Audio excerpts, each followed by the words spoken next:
મણિદ્વીપ એક એવો દ્વીપ છે, માનો જે દ્વીપ છે, કેટલાય પ્રકારના એને કોટ લગાડ્યા છે. આગળના ભાગમાં એની કથા આવે છે એકવાર મણિદ્વીપના આખા બંધારણની કથા. અને એ દ્વીપની વચ્ચે માં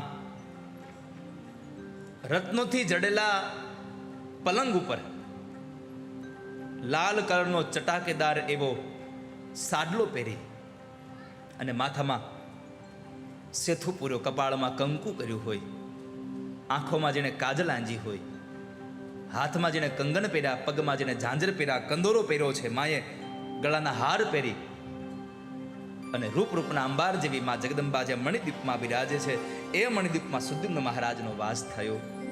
માં જગદંબાની એકમાત્ર ઉપાસના થતી. ત્યાર